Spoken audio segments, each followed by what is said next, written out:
जोहार साथियों, मैं किशन राज भील।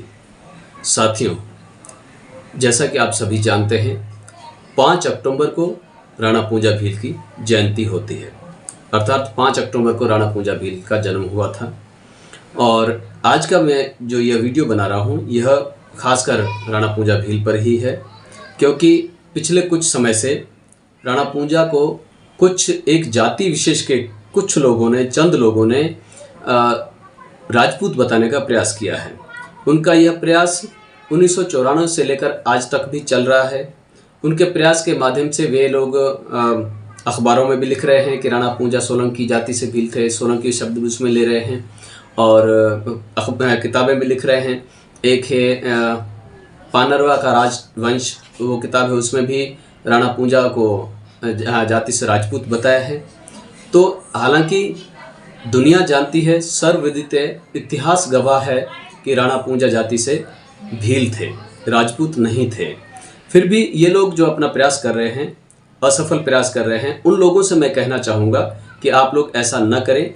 इससे हमारा आपसी सौहार्द, आपसी प्रेम बिगड़ता है, क्योंकि राणा पूंजा जाति से भील थे, ये इतिहासकारों ने अपने इतिहासों में लिखा है।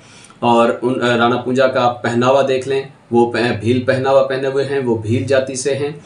और तो मैं अपने लोगों से भी ये कहना चाहूँगा कि साथियों, वो लोग तो प्रयास कर रहे हैं, हमारा पुरखा छीनने का प्रयास कर रहे हैं, और उन लोगों के प्रयासों से काफ़ी लोग गुमराह भी हो रहे हैं। जो लोग राणा पूंजा भील के बारे में नहीं जानते वो गुमराह हो रहे हैं, और जो लोग जिन्होंने कभी इतिहास नहीं पढ़ा, प्रमाण नहीं देखे, वो भी गुमराह हो सकते हैं। तो इसके लिए हमें इतिहास की पुस्तकें, इतिहासकारों के ग्रंथ वो लेकर के सबके सामने लाना जरूरी है।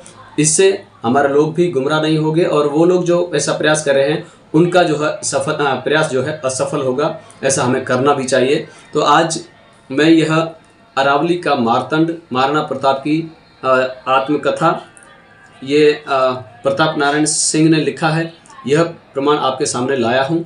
इसमें क्या लिखा है यह मैं अभी आपको बताने जा रहा हूँ। मेरे पास और भी काफ़ी प्रमाण हैं जो अलग अलग वीडियोस में मैं आपको बताता रहूँगा, जिसमें इतिहासकारों ने राणा पूंजा को भील लिखा है। तो आइए इसको हम पढ़ते हैं।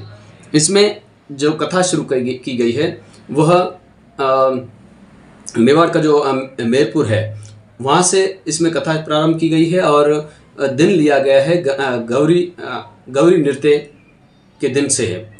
गौरी नृत्य का वहाँ पर आयोजन होता है मेरपुर में, और वहाँ पर महाराणा प्रताप कुंवर रूप में वहाँ जाते हैं। वहाँ पर पूंजा जी और पूंजा जी के जो पिता हैं दूधा जी, वो महाराणा प्रताप से क्या बातें करते हैं और आपस में उनकी चर्चा क्या चलती है, वो इस किताब में लिखी हुई है।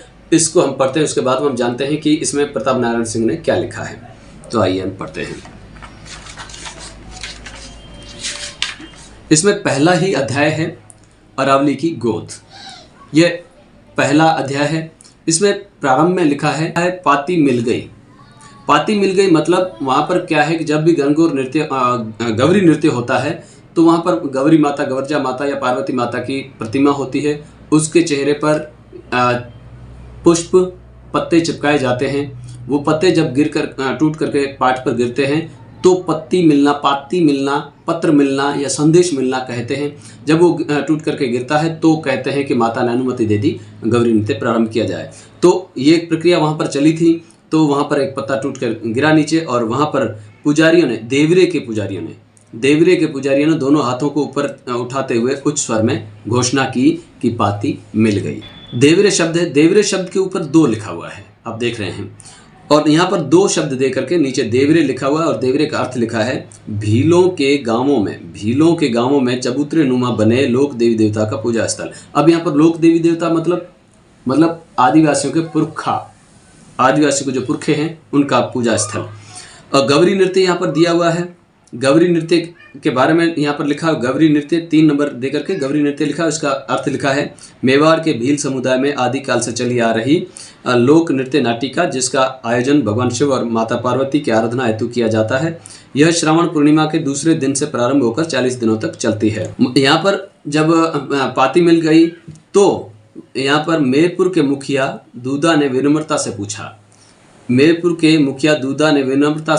पूछा, मुझसे मतलब महाराणा प्रताप कह रहे हैं मुझसे पूछा क्योंकि ये अरावली का मार्तंड जो है ये उपन्यास के हिसाब से लिखा गया है, उपन्यास के आधार पर लिखा गया है, तर्ज पे लिखा गया है। जब कोई लेखक उपन्यास लिखता है तो पात्रों को उनके मुख से बुलवाया जाता है, तो यहाँ पर महाराणा प्रताप और इन पात्रों को भी इसमें बुलवाया गया है। तो इसमें पूछते हैं, मेरपुर के मुखिया दूधा ने मुझसे पूछा, कुंवर साहब माता ने अनुमति दे दी है, अब आपकी आज्ञा हो तो खेल आरंभ किया जाए। यहाँ पर ऐसा कहा गया। उसके बाद में महाराणा प्रताप कहते हैं जब माता ने आज्ञा दे दी है तो खेल आरंभ किया जाए। खेल आरंभ होता है। बीच बीच में भीलों का सामूहिक नृत्य घाई किया जा रहा था, वह भी बहुत मनोरंजक लग रहा था।